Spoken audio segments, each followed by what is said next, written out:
Hebreus capítulo 9. Você pode abrir aí na sua Bíblia, permanecer com a sua Bíblia aberta, mas pode também acompanhar aqui no telão.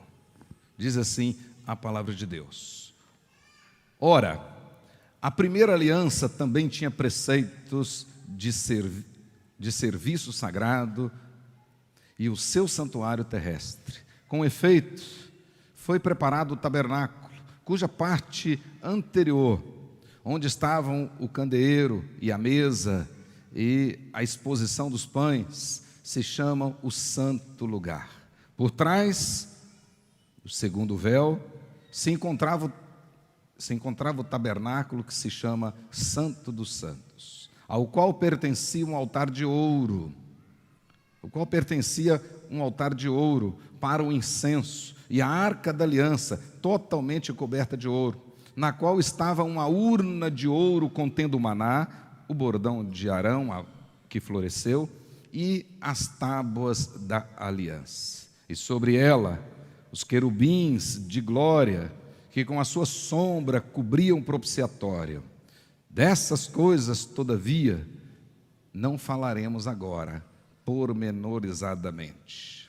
Ora, depois de tudo isso assim preparado, continuamente entram no primeiro tabernáculo os sacerdotes, para realizar os serviços sagrados. Mas no segundo, o sumo sacerdote, ele sozinho, uma vez por ano, não sem sangue, que oferece por si e pelos pecados de ignorância do povo, querendo com isso dar a entender o Espírito Santo que ainda o caminho do santo lugar não se manifestou, enquanto o primeiro tabernáculo continua erguido. É isto uma parábola para a época presente, e segundo esta, se oferecem tanto dons como sacrifícios, embora estes, no tocante à consciência, sejam ineficazes para aperfeiçoar aquele que presta culto, os quais não passam de ordenanças da carne, baseados somente em comidas e bebidas e diversas abluções, impostas até o tempo oportuno da reforma.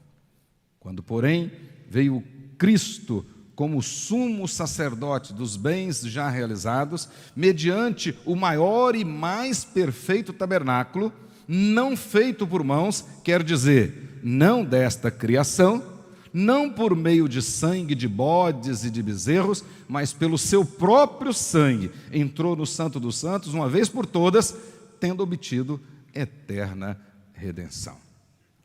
Portanto, se o sangue de bodes e de touros e a cinza de uma novilha, aspergidos sobre os contaminados, os santificavam quanto à purificação da carne, muito mais o sangue de Cristo, que pelo Espírito eterno a si mesmo se ofereceu sem mácula a Deus, purificará a nossa consciência de obras mortas para servirmos ao Deus vivo. Por isso mesmo, Ele, Jesus, é o mediador da nova aliança, a fim de que, intervindo a morte para a remissão das transgressões que havia sob a primeira aliança, recebam a promessa da eterna herança àqueles que têm sido chamados. Porque onde há testamento, é necessário que intervenha a morte do testador, pois um testamento só é confirmado no caso de mortos, visto que de maneira nenhuma tem força de lei enquanto vive o testador.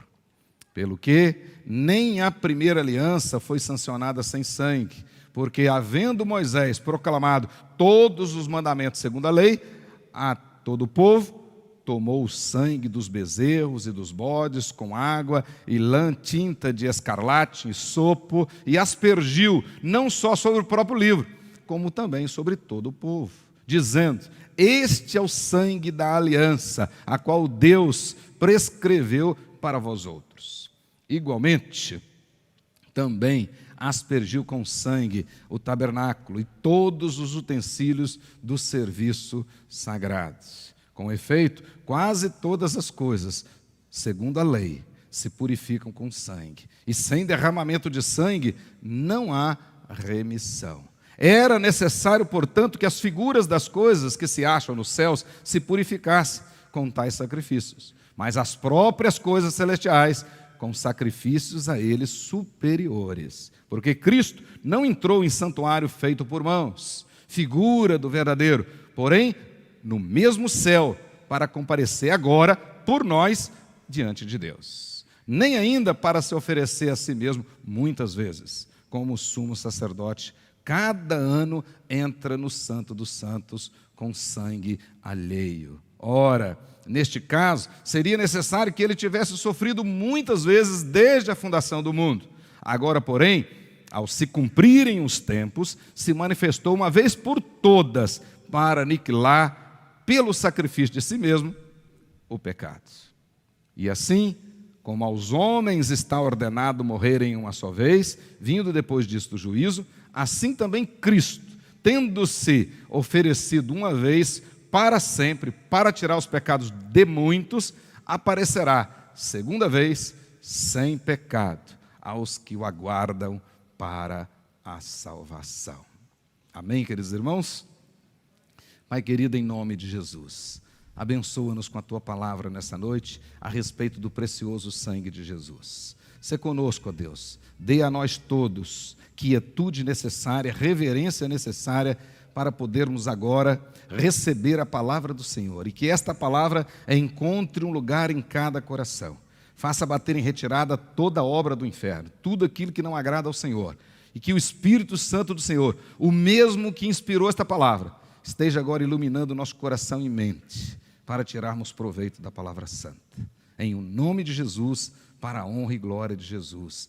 Amém, amém, glória a Deus. Meus queridos irmãos, podem permanecer com a Bíblia aberta, e eu quero tratar com vocês nesta noite a respeito do poderoso sangue de Jesus. De fato, podemos dizer, há poder no sangue de Cristo.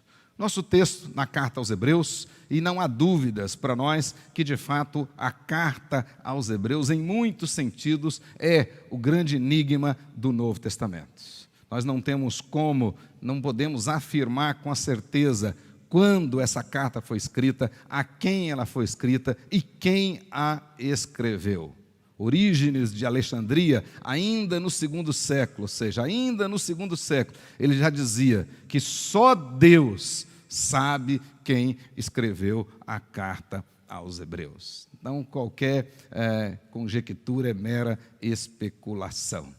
Na realidade, essa carta, o escritor usado por Deus, de fato, foi um profundo conhecedor do Velho Testamento, da Antiga Aliança, certamente um grande conhecedor, e usado pelo Espírito de Deus. Espírito de Deus, ele trouxe para os leitores naquela época profundas lições e traz para nós hoje também lições que transformam a nossa vida, que fortalecem o nosso coração, a nossa fé, para enfrentarmos as adversidades do nosso tempo.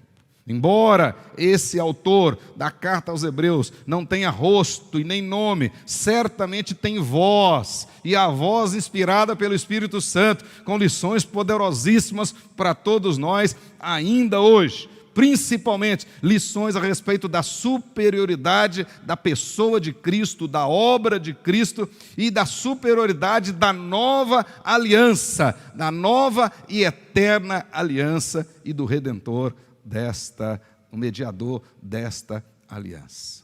Portanto, meus queridos irmãos, a carta aos Hebreus, ela traz para nós profundas lições. Esta carta, embora possa ser considerada como um verdadeiro tratado teológico ou apologético, na realidade, essa carta é profundamente pastoral, profundamente prática, embora seja pouca estudada na igreja. É uma carta extremamente pastoral, ao ponto do próprio autor dizer que esta carta era uma palavra de exortação, diz ele, uma palavra de exortação, capítulo 13, verso 22, ele disse que estava escrevendo uma palavra de exortação. Ok, por exemplo, o próprio escritor dessa carta tinha a expectativa que os seus leitores eram cristãos judeus, ou seja, judeus que tinham convertido ao cristianismo. ele tinha a expectativa que eles pudessem entender com profundidade a realidade da nova aliança. Está claro no pano de fundo dessa carta que alguns dos leitores originais, judeus cristãos, estavam considerando a possibilidade de voltar ao judaísmo, de abandonar o cristianismo, em face das perseguições. Nesta época, muitos estavam sendo perseguidos por causa da fé cristã, e alguns deles estavam considerando a possibilidade de voltar ao judaísmo. Muitos deles estavam sendo perseguidos pelos antigos judeus, e que ficavam pressionando para eles retrocederem, para eles voltarem a praticar o antigo judaísmo. E alguns estavam considerando essa possibilidade. Portanto, o propósito do autor dessa carta, quando a escreveu, era convencer estes irmãos de não agirem daquela maneira, de permanecerem firmes na fé cristã. Por isso é que o interesse deste escritor podemos dividi-lo em dois grupos. O primeiro, ele queria de fato exortar, e nesse sentido exortar aqui era animar, motivar, encorajar aqueles irmãos que estavam sendo perseguidos, e alguns deles estavam assim, pensando em voltar, pensando em retroceder ao judaísmo. Então, primeiramente, de forma positiva, o autor da carta, ele decide animá-los, exortá-los. Primeiro, ele vai animá-los, exortá-los com a verdade da superioridade da pessoa de Cristo. Ou seja, vocês agora têm Jesus, e Jesus é mais importante do que qualquer coisa. E aí na carta, se vocês observarem bem, do capítulo 1 até o capítulo 4, ele vai mostrar que Jesus é mais importante do que os profetas, que Jesus é mais importante do que os anjos, que Jesus é mais importante do que Moisés, que Jesus é mais importante do que Josué. Então a pessoa de Jesus é mais importante. Todos aqueles que eles achavam que eram importantes e todos aqueles que o próprio judaísmo dava importância, o autor da carta está escrevendo: olha, você que tem Cristo, agora você tem aquele que é mais importante. Jesus é mais importante do que todos os profetas. Jesus é mais importante que os anjos, e os judeus gostavam muito dos anjos. Jesus é mais importante que Moisés, e Moisés era muito reverenciado por eles. Jesus é mais importante que Arão, Jesus é mais importante que Josué. Então você já tem o que é mais importante.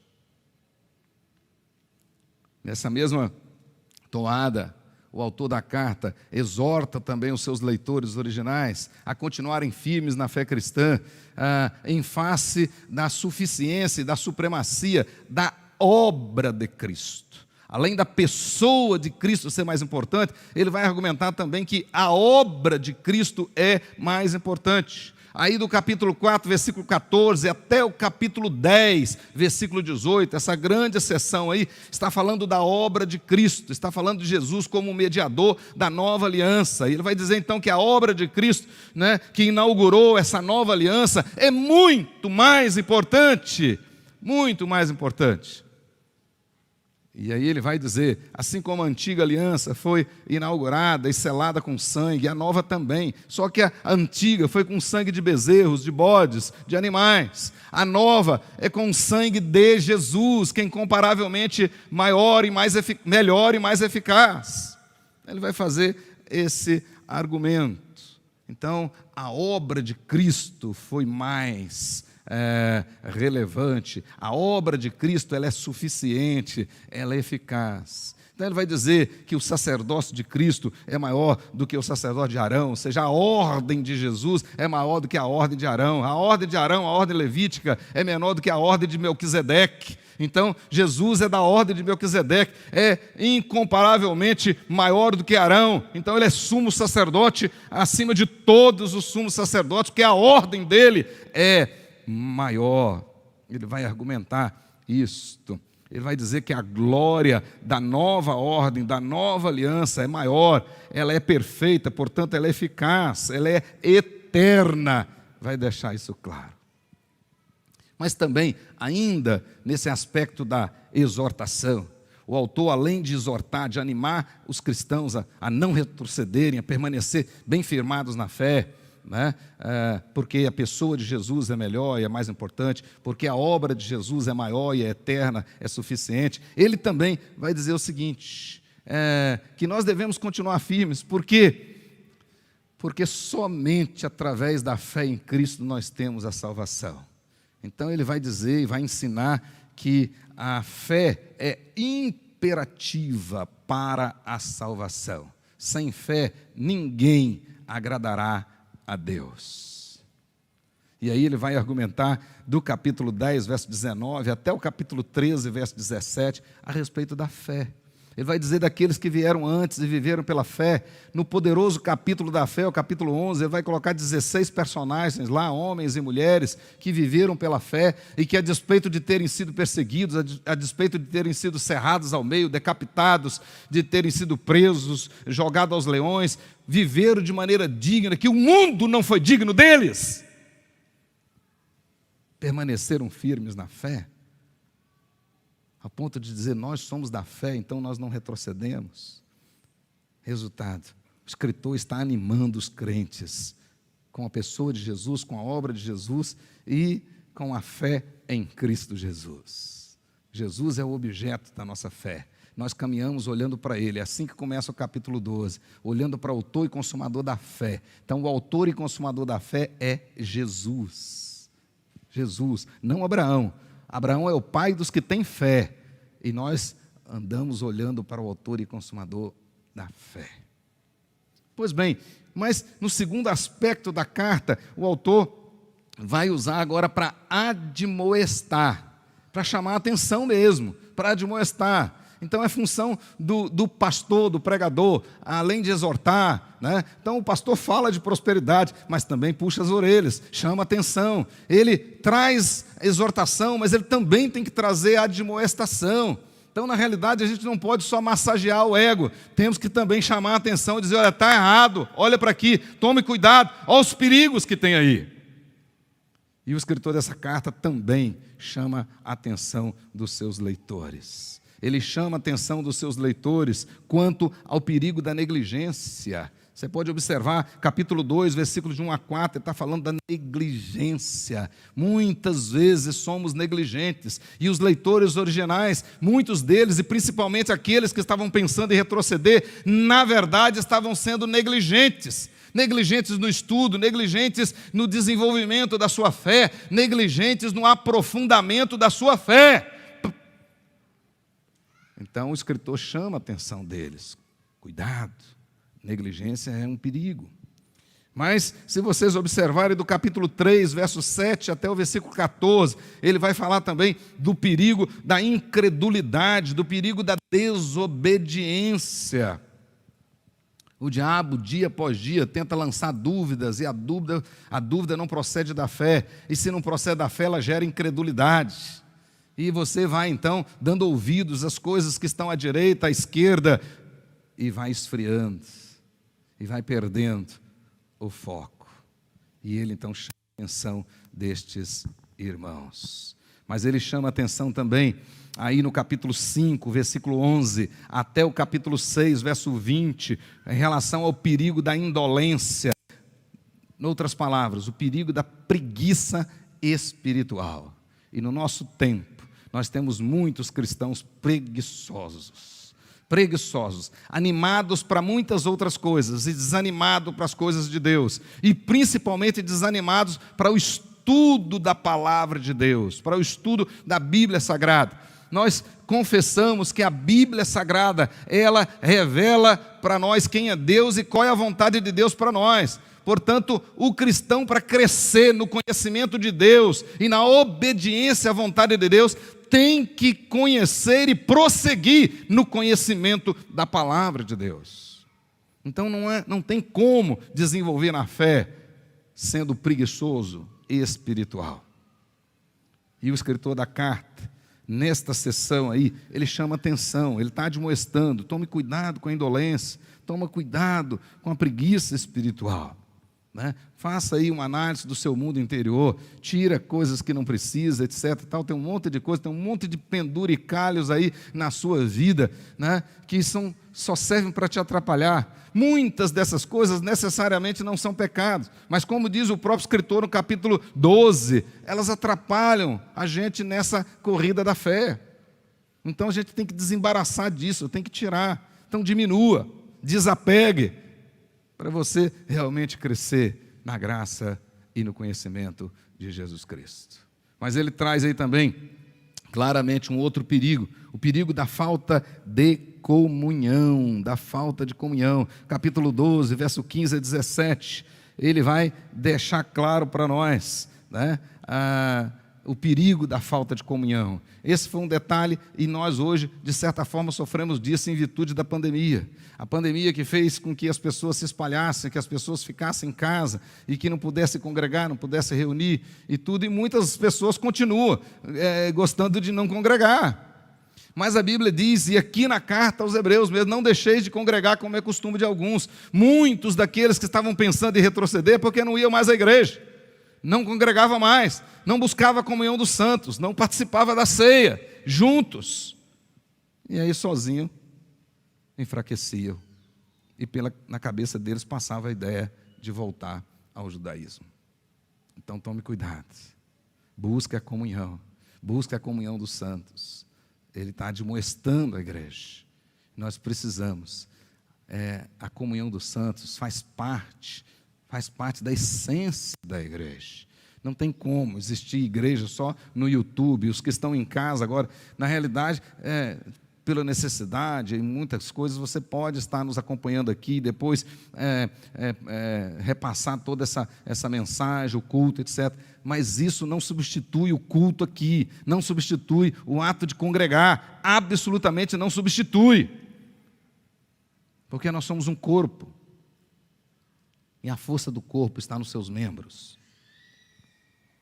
É isso que ele está chamando. Mas ele chama a atenção também, ele admoesta os crentes em relação à falta de santidade. E na visão do escritor da carta, a falta de santidade leva às velhas práticas. Capítulo 10, versículo 26 e até 39, ele vai dizer... Quando a gente começa a descuidar, quando a gente começa a relaxar na santidade, a gente começa a baixar a guarda e negociar determinados princípios, nós vamos apostatando, vamos ficando longe do Senhor cada vez mais. Isso estava acontecendo. Então ele admoesta os crentes daquela época.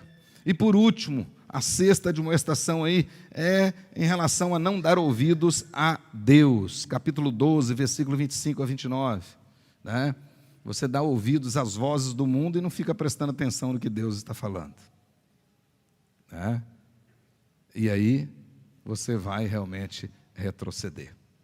Então ele diz isso para nós claramente. O nosso texto, o capítulo 9, que eu li com os irmãos, ele está na sessão que na realidade começou lá no capítulo 8. Capítulo 8, versículo 1 até o capítulo 10, 18. Essa é a sessão. Você pode marcar na sua Bíblia. 8, 1 até o 10, 18 é a sessão que faz parte, que está inserida aí o nosso capítulo 9. Se vocês observarem bem, nesta sessão, ele está falando aí da perfeita, da superior, da eficácia, da eficaz obra de Cristo, do mediador, da nova aliança. Então, exatamente nessa sessão, o propósito do escritor da carta aos Hebreus é deixar claro que a obra de Jesus, né, que gera esta nova aliança, essa obra foi perfeita, essa obra, portanto, foi eficaz.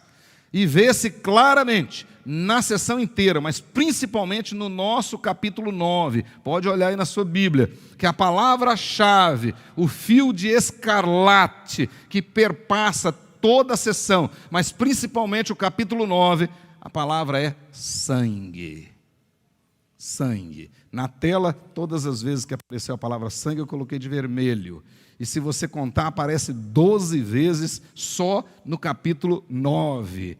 Então, na sessão inteira, o fio de escarlate é sangue. Sangue. E no capítulo 9, 12 vezes aparece a palavra sangue. Por exemplo, olha comigo aí, capítulo 9, verso 6 até o verso 8, diz assim: Ora, depois de tudo isso, preparados, continuamente entram no primeiro tabernáculo os sacerdotes para realizar os serviços sagrados. Verso 7. Mas no segundo, somente o sumo sacerdote, ele sozinho, uma vez por ano, frisa aí na sua Bíblia, não sem sangue.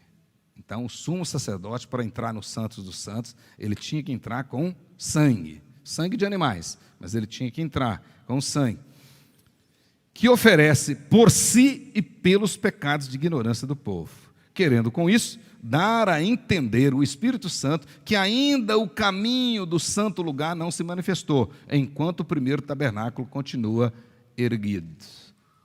Daqui a pouco eu vou explicar que isso estava apontando para algo que aconteceria depois. Então, enquanto aquele primeiro tabernáculo estivesse erguido, na realidade, o segundo ainda não tinha chegado. Então, aquilo era sombra, né? Chama-nos a atenção aqui a expressão não sem sangue. Não sem sangue. Isso revela a importância do sangue. A importância do sangue. Ao ponto de, no versículo 22, olha aí no versículo 22. Versículo 22, o autor diz o seguinte: com efeito, quase todas as coisas, segundo a lei, se purificam com sangue. E o texto termina: e sem derramamento de sangue, não há remissão. Remissão com 2 S significa perdão. Não há perdão sem derramamento de sangue. Por isso que o sumo sacerdote, uma vez por ano, todos os anos, ele entrava no Santos dos Santos com sangue para oferecer sacrifício por ele mesmo e pelos pecados de todo o povo. Então ele está dizendo que isto era lá na velha aliança. Nesse capítulo 9, conforme eu disse, 12 vezes aparece a palavra sangue. E na Bíblia como um todo, aparece mais de 370 vezes a palavra sangue. 370 vezes a palavra sangue. Isso deixa claro para nós que a doutrina do sangue, e principalmente no caso do sangue de Jesus, ela é crucial no sistema doutrinário cristão. Na realidade, a doutrina do sangue de Jesus, ela é a espinha dorsal do cristianismo. É, na verdade, o sangue de Jesus que liga, que consolida infalivelmente todos os fatos, de Gênesis capítulo 3, verso 15, até o Apocalipse. Então, toda a Bíblia, o sangue de Jesus perpassa por toda a Bíblia, é o fio de escarlate, que consolida, né, que liga todos os fatos da palavra de Deus, da Bíblia Sagrada, do Gênesis ao Apocalipse. Em Hebreus, o autor nos fala a respeito da indispensabilidade do sangue na velha aliança. Ele diz: quase todas as coisas na velha aliança, quase todas as coisas na primeira aliança, se purificava com sangue. Então ele fala da indispensabilidade do sangue na velha aliança. Mas depois ele vai argumentar a respeito da incomparabilidade do sangue de Cristo em relação ao sangue de animais usados na velha aliança. Então vai ser exatamente esse o argumento. A pedra de toque que liga as duas alianças são sangue. Só que no primeiro caso era sangue de animais. No segundo é o sangue de Jesus, o Filho de Deus. Deus, homem, verdadeiramente homem. O sangue, ele vai argumentar. E, portanto, o sangue de Jesus é incomparavelmente melhor, eficaz, absolutamente eficaz, em relação ao sangue de animais na velha aliança. Entretanto, o fato é que as duas alianças se estabeleceram com sangue.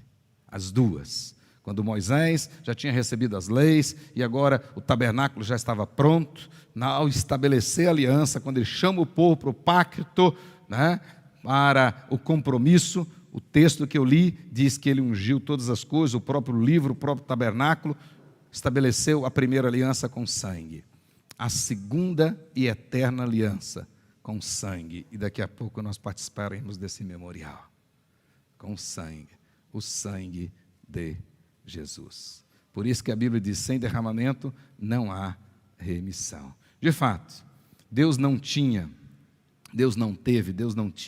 nenhuma outra maneira, outro meio para tratar com o pecado, para vencê-lo e para libertar o pecador, senão somente pelo sangue. Confira aí na sua Bíblia, Apocalipse capítulo 1, versículo 4 até o versículo 6.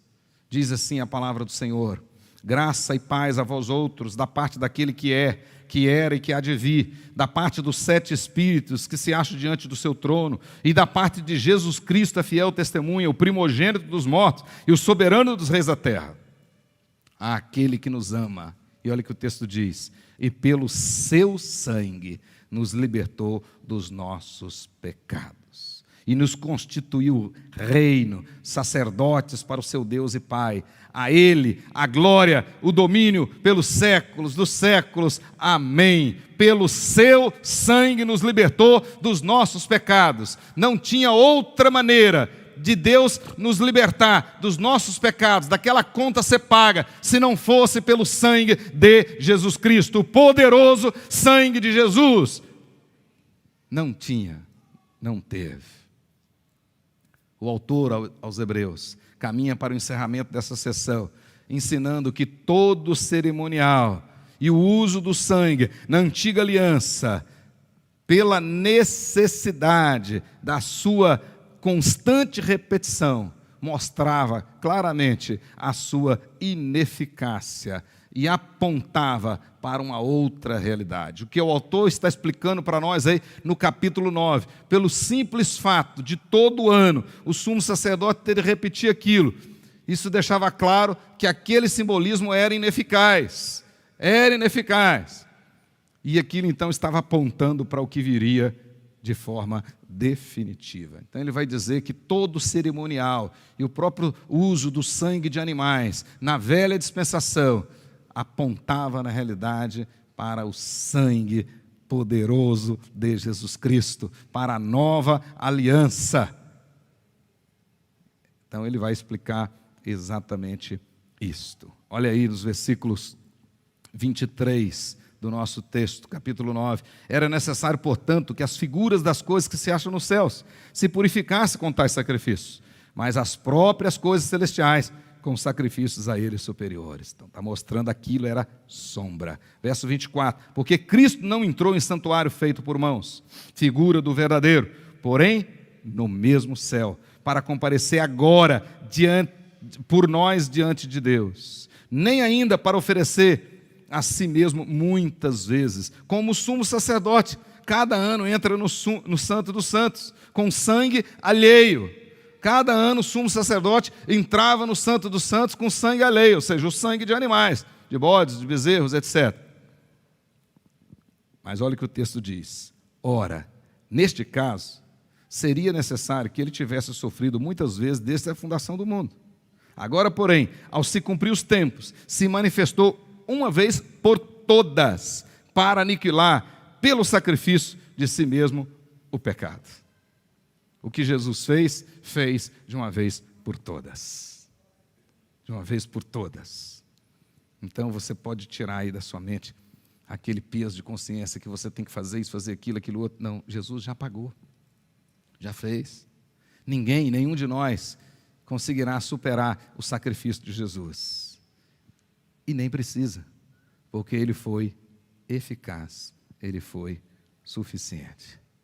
Charles Spurgeon, grande pregador, no seu sermão sobre o precioso sangue de Cristo. Tem até um livro, esse sermão foi transformado num livro. Charles Spurgeon, o precioso sangue de Cristo. No seu sermão, ele afirma que a preciosidade do sangue de Cristo está na sua utilidade. A preciosidade do sangue de Cristo está na sua utilidade. Visto que, segundo Spurgeon, a verdadeira preciosidade de algo depende da sua utilidade para nós em tempos de aflições e de provas.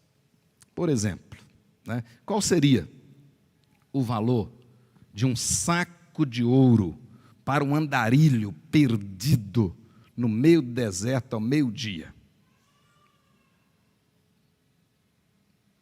certamente, naquele sol escaldante de meio-dia, prestes a morrer de sede e de fome, ele com certeza trocaria o seu saco de ouro por uma simples botija de água e um pedaço de pão. Naquele contexto, uma simples botija de água com um pedaço de pão seria para ele muito mais valiosos, muito mais importantes do que um saco de ouro. Com certeza. Com certeza, aquele andarilho preferiria, abrir mão de um saco de ouro e viver,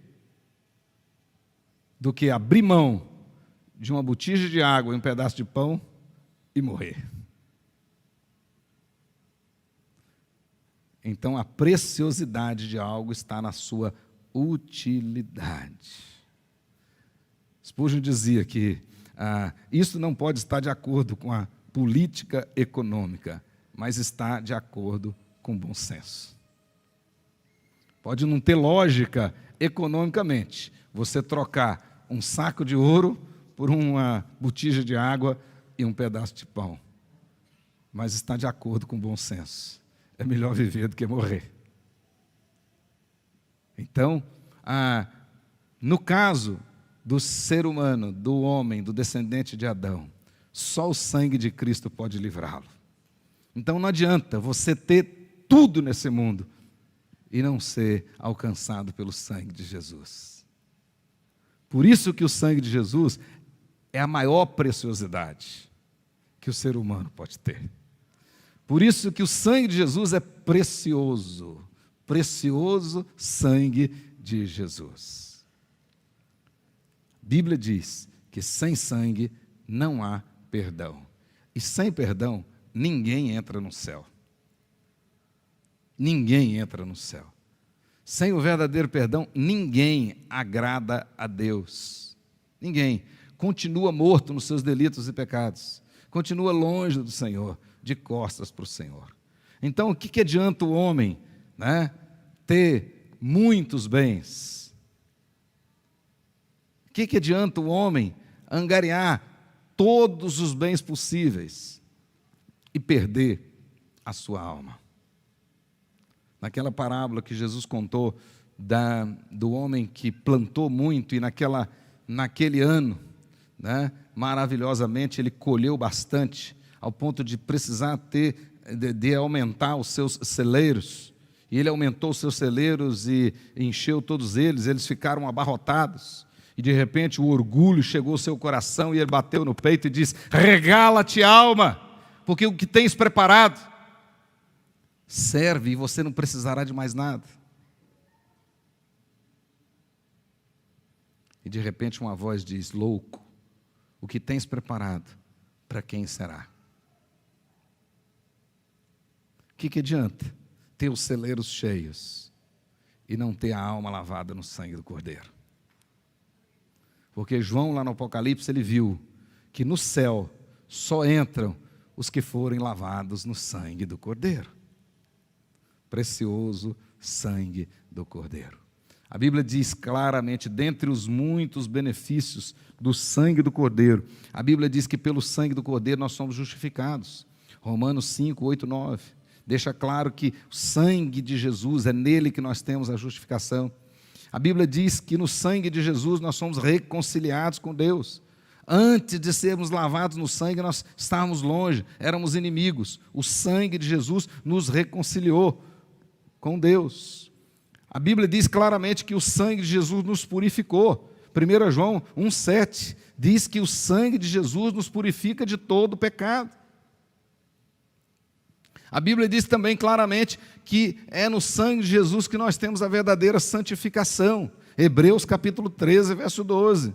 A comunhão com o Senhor só é possível através do sangue de Jesus. Capítulo 10 de Hebreus, verso 19, diz assim: tendo, pois, irmãos, intrepidez para entrar no Santo dos Santos pelo sangue de Jesus. Então você só tem condições de ter comunhão com o Senhor, de entrar no santuário santo de Deus, no Santo dos Santos, pelo sangue de Jesus. A Bíblia diz também que é através do sangue de Jesus que nós temos vida em abundância. João, Evangelho segundo João, capítulo 6, diz claramente lá no versículo 53, diz assim: respondeu-lhe Jesus, em verdade vos digo, se não comerdes a carne do Filho do Homem e não beberdes o seu sangue, não tendes a vida em vós mesmos. Verso 54, quem comer da minha carne e beber do meu sangue tem a vida eterna, e eu o ressuscitarei no último dia. E no verso 55 ele diz: pois a minha carne é verdadeira comida e o meu sangue é verdadeira bebida. E ele arremata no verso 56, quem come a minha carne e bebe do meu sangue permanece em mim e eu nele. Só tem comunhão com Deus quem foi lavado no sangue do Cordeiro. Precioso sangue de Jesus. Mas a Bíblia diz também que o sangue de Jesus, ele nos dá vitória. Ele nos dá vitória. Há poder no sangue de Jesus. Nós vencemos pelo sangue de Jesus. Então você tem que entender que isso não é só um jargão evangélico, é de fato poder que pelo Espírito Santo de Deus nós temos. Então a Bíblia diz lá no Apocalipse capítulo 12, exatamente no capítulo da batalha, e ao final diz claramente lá no versículo 11, eis pois que eles o venceram por causa do sangue do Cordeiro. A nossa vitória é por causa do sangue do Cordeiro. Mas a Bíblia diz também que o sangue do Cordeiro, ele é proteção para nós, em todos os sentidos, até no relacionamento do Pai conosco, porque quando Deus Pai olha para você, ele vê o sangue de Jesus, né? Mas naquele exemplo lá do Egito, na última praga, na saída do povo, já na iminência da saída do povo, a Bíblia diz que o anjo da morte, né, o destruidor, ele não entrou na casa dos judeus e não matou os primogênitos dos hebreus, não matou os primogênitos dos hebreus. Por quê? Por causa do sangue nos umbrais da porta. É por isso que nós celebramos a Páscoa. Destruidor, o anjo da morte chegava, onde tinha o sangue, ele passava sobre. Mas por fim, é o sangue, e é no sangue de Jesus que nós temos a vitória final, a vida eterna. Eterna. Né? Quem são esses? Esses são os que foram lavados no sangue do Cordeiro. Foram lavados no sangue do Cordeiro. Apocalipse deixa claro para nós, capítulo 22, verso 14, capítulo 5, verso 9, tantas vezes. Eles venceram, porque foram lavados no sangue do Cordeiro. Precioso sangue, há poder no sangue de Jesus. Na Santa Ceia que nós vamos participar agora, lembramos do sangue. E o sangue nos remete ao passado, ao presente e ao futuro. Por causa do sangue de Jesus, nós temos as bênçãos do passado, a redenção, a justificação e a reconciliação. Por causa do sangue de Jesus, nós temos as bênçãos do presente, a adoção, a paz com Deus, o privilégio de podermos nos achegar ao trono de graça e de glória, para alcançar socorro para a ocasião oportuna. Mas pelo sangue de Jesus, nós temos as bênçãos futuras, ou seja, a vitória sobre o pecado, a vitória sobre o mundo, a vitória sobre Satanás, a vitória sobre a morte e, por fim, sermos glorificados. Que bênção o sangue do Cordeiro. Feche os seus olhos.